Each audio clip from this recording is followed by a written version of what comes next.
আসসালামু আলাইকুম। এটা হলো আমি দাঁড়িয়ে আছি এখন দারুসালাম এবং আদাবর মুন্সিরাবাদের মাঝখানে।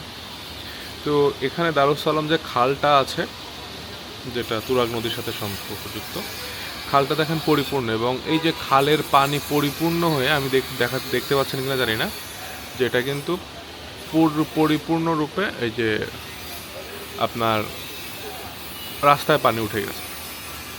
তো এছাড়া আমি যদি একটু বলি যে আসলে ঢাকা শহরের এই যে পানি বা পানির যে সমস্যা, বা একটু বৃষ্টিপাত হইলেই যে পানির একটা ব্যাপক চাপ চলে আসে। আমি আরও একটু দেখাই, এই সাইডটাতেও দেখেন, রোড পুরাপুরি একদম পানি উঠে পড়ে গেছে, ঠিক আছে। তো এটা এই সাইড দিয়ে ওই সাইড দিয়ে পুরাটাই এই একই এরিয়া। এই সমস্যাটা আসলে আমরা সাধারণ জনগণ আমরা সরকারকে দোষারোপ করি। সেটা হতে পারে বর্তমান সরকার, হতে পারে বিগত সরকার, যার যে পারসেপশন থেকে আমরা যাই বলি না কেন, আসলে এগুলো আসলে খুব বেশি সরকারের দায় না। সরকারের যত না দায়, তার থেকে অনেক বেশি দায় আমাদের।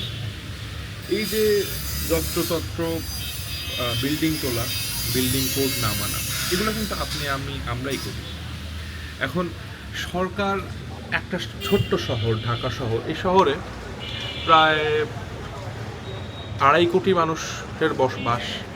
এই 2.5 কোটি মানুষের আবাসনে একটা যত স্ট্রং সিস্টেমই হোক না কেন, যদি আমি সচেতন না হই, নিয়ম না মানি, সরকার আমাদেরকে কখনোই আসলে নিয়ম মানাতে পারবে না।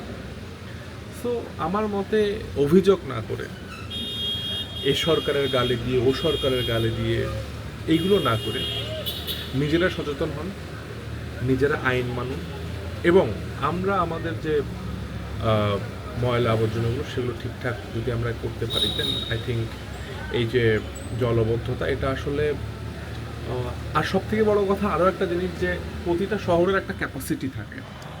ঢাকা শহরের যে ক্যাপাসিটি সুপার ইলিয়নের কারণে আমাদের সেই ক্যাপাসিটি, বাংলাদেশ শুধু এখানে না, পুরো পৃথিবীতে এই অবস্থা। ইউরোপে প্রায় 7,000-8,000 মানুষ মারা গেছে শুধুমাত্র সুপার ইলিয়নে। এখানে তারা কি তাদের সরকারকে দোষারোপ করতেছে না? তারা নিজেরা সচেতন, তারা জানে যে এটার ফ্যাক্ট, এটা ইম্প্যাক্ট পড়বেই। সো এই ইম্প্যাক্ট তো পড়বে। 97 মিলিমিটার বৃষ্টিপাত, এটা রেকর্ড বাংলাদেশের ক্ষেত্রে। তো এই বৃষ্টিপাতের পানি নিষ্কাশন, নদী কতটুকু ধারণ কম, নদী ভরা। মানে আমি, হ্যাঁ, বর্তমান সরকারের অনেক সমালোচনা আছে, কিন্তু সব কিছুতে সরকারের আসলে দায় দিয়ে, দোষ দিয়ে আসলে দোষ চাপানোটা আমি প্রিফার করি না। যেটা সত্যি সেটা সত্য বলতে হবে। সো আই থিঙ্ক আমাদের এখন চেঞ্জ হওয়ার সময় এসে গেছে। ধন্যবাদ।